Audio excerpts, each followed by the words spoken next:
2025년 9월 10일 크립토 정보 시간입니다. 오늘은 미국 첫 밈코인 ETF, 바로 렉스 오스프리 도지코인 ETF, 티커 DOJ 이야기를 쉽고 편하게 풀어드립니다.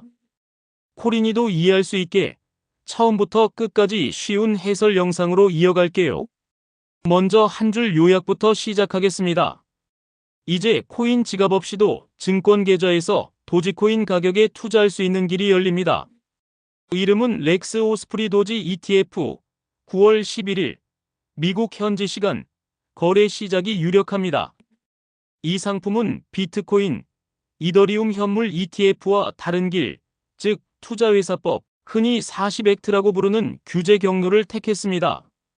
기획과 운용은 렉스 시에즈와 오스프리 펀즈, 유통은 포사이드 펀드 서버서즈가 맡습니다.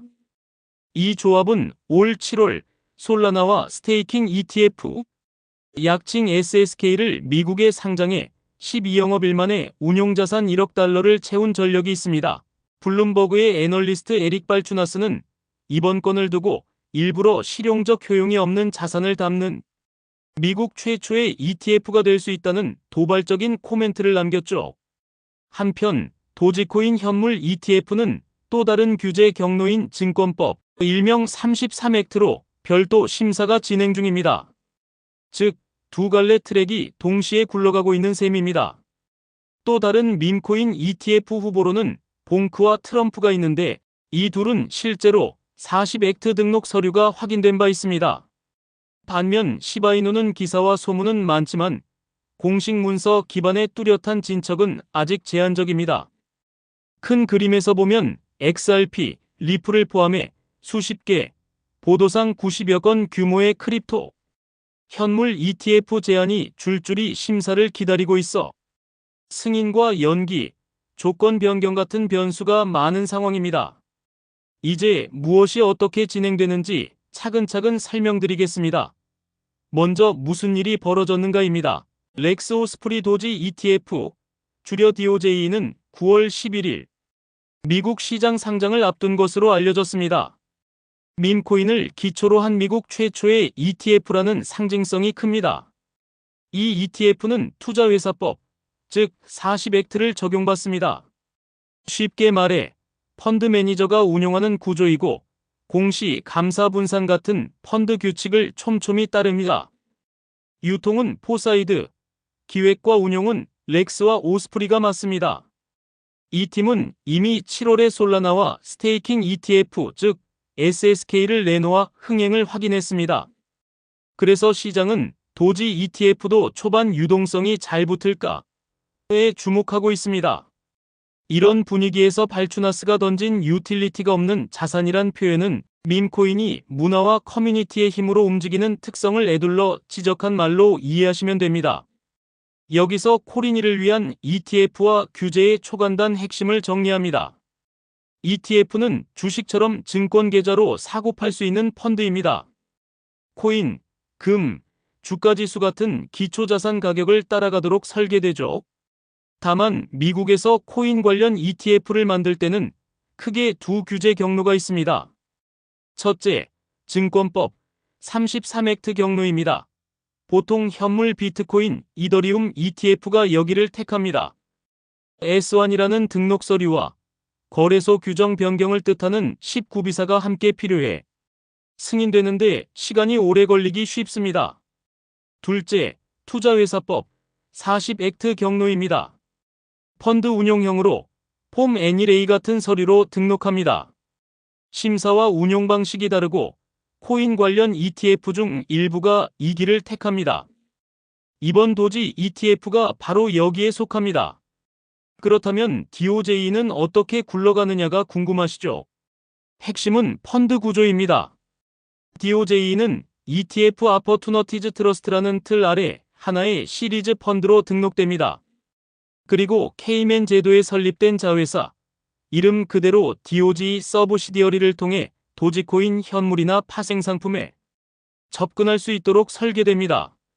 펀드 안에는 현금성 자산이나 미국 국채 같은 보조자산도 함께 둘 수 있습니다.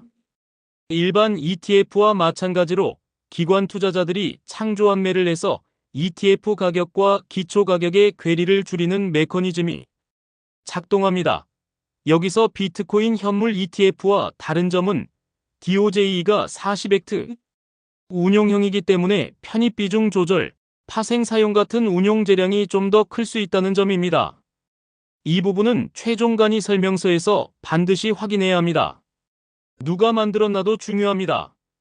방금 언급한 렉스, 오스프리, 포사이드 조합은 7월 2일에 솔라나 스테이킹 ETF, 약칭 SSK를 미국에 상장했고 12영업일 만에 1억 달러를 모으며 존재감을 증명했습니다. 특히 스테이킹 보상을 투자자에게 그대로 전달하는 설계로 주목받았죠. 유통을 맡는 포사이드는 ETF 유통 경험이 많은 하우스입니다. 이런 트랙 레코드가 시장의 도지 ETF도 첫날부터 거래가 잘 붙을까 하는 기대를 키우는 이유입니다. 그렇다면 왜 굳이 40액트인가 하는 질문이 나옵니다. 앞서 말씀드린 대로 도지코인 현물 ETF는 33액트라는 다른 길로 별도 심사가 돌아가고 있습니다. 일부는 연기되기도 하고 일부는 심사 계속 단계에 있죠. 그러니 33액트로 느리게 갈 바에는 40액트로 먼저 시장에 진입하려는 전략을 쓸 수 있습니다. 다만 40액트는 운영 분산 평가, 공시 기준이 까다롭고 케이맨 자회사 파생 현금성 자산을 섞어 쓰는 구조가 들어가 복잡성이 커질 수 있습니다. 투자자 입장에서는 이 복잡성이 곧 운용 리스크로 번질 수 있음을 염두에 두셔야 합니다. 이제 시장에 어떤 의미가 있나를 짚어보겠습니다. 첫째, 상징성입니다. 민문화가 만든 도지코인이 월가의 규제 틀 안으로 들어와 기관도 증권 계좌로 접근할 수 있게 됩니다. 둘째, 유동성입니다. ETF가 상장되면 보통 호가가 얇아지거나 스프레드가 좁아지고 가격 발견이 개선될 가능성이 있습니다. 다만 상장 초기에는 변동성이 커질 수 있다는 점 꼭 기억하세요. 셋째, 섹터 파급입니다. SSK에서 DOJ로 이어지는 연쇄 승인은 다른 밈코인, 알트코인 ETF 논의에 불씨가 됩니다. 그러나 각 자산의 시가총액, 유통구조, 규제 리스크가 달라 똑같이 진행된다고 보장할 수는 없다는 점이 현실입니다. 그럼 정말로 다른 밈코인도 ETF가 될까요? 후보와 현실을 구분해서 봅시다. 도지코인은 방금처럼 40액트 경로의 DOJ가 상장을 앞두고 있고 33액트 경로의 현물 도지 ETF는 일부 발행사에서 심사 연기가 혼재되어 있습니다. 봉크와 트럼프는 렉스 오스프리가 40액트 등록 문서에 이름을 올려 후보군으로서 서류상 실체가 확인됩니다. 반면 시바는 보도와 추측은 많지만 SEC 공식 문서 S1, 19비사 N1A 등으로 뒷받침되는 분명한 진척은 아직 적습니다. 이럴 때일수록 공식 문서와 연방관보 같은 1차 자료로 확인하는 습관이 필요합니다. 큰 틀에서는 XRP, 솔라나 같은 비밈 알트코인 ETF도 현물 파생 형태로 여러 안건이 대기 중이고 대기 물량이 90건대라는 보도도 있습니다. 즉, 경쟁이 치열하고 규제 변수가 크다는 뜻입니다. 여기서 코린이를 위한 DOJ 사용 감각을 간단히 잡아봅시다. 어디서 사느냐고요? 기존 증권 계좌에서 티커 DOJ를 입력해 주식처럼 주문하면 됩니다. 별도의 코인 거래소나 지갑이 필요하지 않습니다. 시드 문구도 없고 보관 정산은 ETF 체계 안에서 처리됩니다. 다만 비용을 꼭 보셔야 합니다. 총 보수가 얼마인지, 스프레드가 어느 정도인지, 그리고 ETF 가격과 기초 가격의 괴리가 발생할 수 있는지 간이 설명서에서 확인하세요. 한국 거주자라면 국내 세금 체계에 적용을 받으므로 본인 상황에 따라 세무 상담을 권합니다. 다음은 리스크 레벨입니다. 왜 조심해야 할까요? 첫째, 밈코인의 본질적 리스크입니다. 내재 가치나 현금 흐름이 없고 커뮤니티 심리에 민감합니다. 발추나스가 유틸리티가 없다고 한 맥락이 여기 있습니다. 둘째, 추적 오차입니다.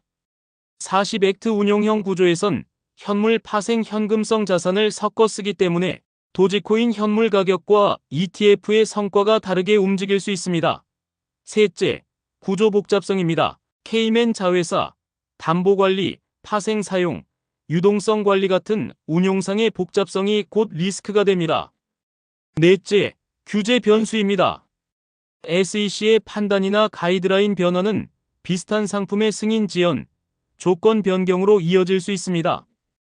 그래서 투자 전 체크리스트를 드립니다. 장점부터요. 접근성이 좋아집니다. 코인 거래소 없이 증권 계좌로 도지 가격 노출을 얻을 수 있습니다. 보관과 정산도 ETF 체계 안에서 돌아갑니다. 창조환매 메커니즘 덕에 가격 괴리를 줄이려는 노력이 이루어집니다. 단점은 분명합니다. 변동성이 큽니다. 밈코인은 급등급락이 잦습니다. 총 보수와 스프레드, 그리고 추적오차 부담이 있을 수 있습니다. 규제 리스크도 큽니다. 유의사항을 정리하면 이렇습니다. 첫째, 간이 설명서와 추가 설명서에서 편입정책 수수료 리스크를 반드시 확인하세요. 특히 케이맨 자회사, 현금성 자산, 파생 활용 여부를 체크하세요. 둘째, 나중에 현물형 도지 ETF가 33액트 경로로 승인되면 비용과 추정력을 비교해보세요. 셋째, 분산과 비중 관리가 핵심입니다. 포트폴리오에서 얼마까지 손실을 감내할지 리밸런싱 규칙을 먼저 정해두세요. 이제 다음 주자는 누구인가를 생각해봅시다. 결론부터 말하면 공식 문서가 전부입니다. 미국 증권 서류 시스템 EDJR이나 연방관보 19비사에 무엇이 올라왔는지를 확인하세요. 현재 40액트 트러스트 안에서 봉크, 트럼프, 도지가 문서상 확인됩니다. 시바는 아직 신중 모드로 보시면 됩니다. 33액트 라인에서는 도지, XRP, 솔라나 등 여러 안건이 심사와 연기를 오가며 대기 중입니다. 언젠가 일괄 가이드라인이 나오면 속도가 달라질 수도 있겠죠.